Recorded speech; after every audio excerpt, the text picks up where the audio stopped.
আসসালামু আলাইকুম প্রিয় দর্শক, আশা করি সবাই ভালো আছেন। নতুন একটা রেসিপিতে আবারও সবাইকে স্বাগতম। আজকে দেখাবো মিষ্টি কুমড়া দিয়ে ডিমের কারি। আর তিনটা ডিম আমি এখানে সিদ্ধ করে এরকম কুসুম আলাদা করে কেটে নিয়েছি, লম্বা লম্বা করে কেটে একটু হলুদ দিয়ে মেখে নিয়ে ডিমগুলো ভেজে নেব। একটু ফোসকা পড়া দাগ চলে আসলে ডিমগুলোকে আমি নামিয়ে নিব। আর আরও সাথে নিয়েছি কিছু মিষ্টি কুমড়া, এরকম ফালি করে আমি কেটে নিয়েছি। মিষ্টি কুমড়াগুলোকেও সেম ভাজি করে নেব। এই তো মিষ্টি কুমড়া ভাজি শেষে যে অবশিষ্ট তেল ছিল তার মধ্যে আমি কিছু আস্ত কালো জিরা এবং আস্ত জিরা দিয়ে দিচ্ছি। আর কালো জিরাটা একটু বেশি পরিমাণ নিয়ে নিয়েছি, জিরা ফুটে গিয়েছে, সাথে একটা ঘ্রাণও সুন্দর বের হয়ে আসছে। এই পর্যায়ে আমি দিয়ে দিব 2টা পেঁয়াজ কুচি।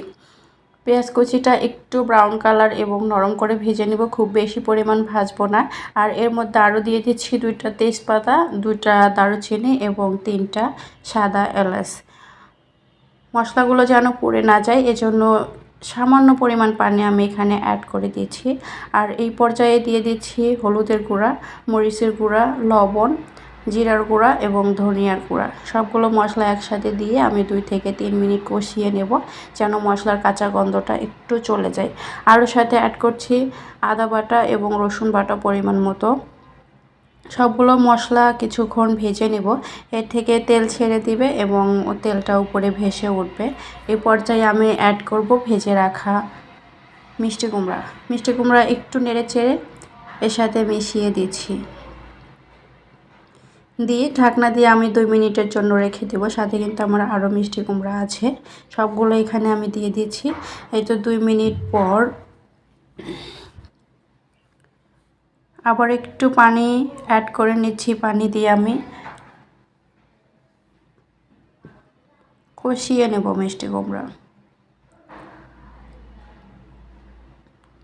মাঝে মাঝে একটু নেড়ে চেড়ে দিব। আর সাথে আরও কিছু রসুন থেতো অ্যাড করেছি। আর রসুন থেতোটা আমার আরও আগে করার কথা ছিল কিন্তু ভুলে গিয়েছিলাম, তাই এ পর্যায়ে দিয়ে আবারও ঢাকনা দিয়ে দিলাম। কালো জিরাটা একটু বেশি পরিমাণ দিয়েছি কারণ এর উপর কালো জিরা দেখতেও যেমন ভালো লাগে, খেতেও কিন্তু তেমনই সুস্বাদু। একটু নেড়ে চেড়ে নিচ্ছি। আর এই পর্যায়ে প্রায় কষানো শেষ। এর আগে আমি ডিমগুলো এর ভিতর ছেড়ে দিয়েছি এবং সাথে কিছু কাঁচা মরিচ এরকম ফালি করে নিয়েছি। আপনারা যদি ঝাল কম পছন্দ করেন আস্ত অবস্থায় দিয়ে দিতে পারেন। আমি একটু ঝাল বেশি পছন্দ করি তাই মাথায় এরকম ফালি করে নিয়েছি। একটু নেড়ে চেড়ে আবারও 3 মিনিটের জন্য ঢাকনা দিয়ে দিব।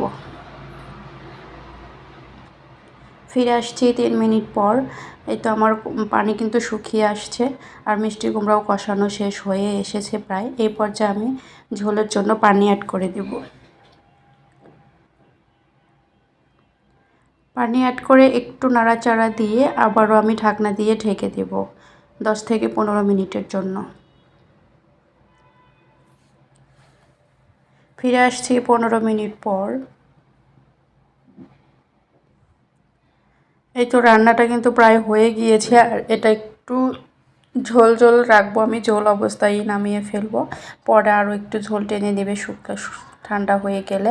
আর এর পর্যায়ে একটু ভাজা জিরার গুঁড়া অ্যাড করে দিয়ে লবণটা দেখে চুলাটা আমি বন্ধ করে দেব।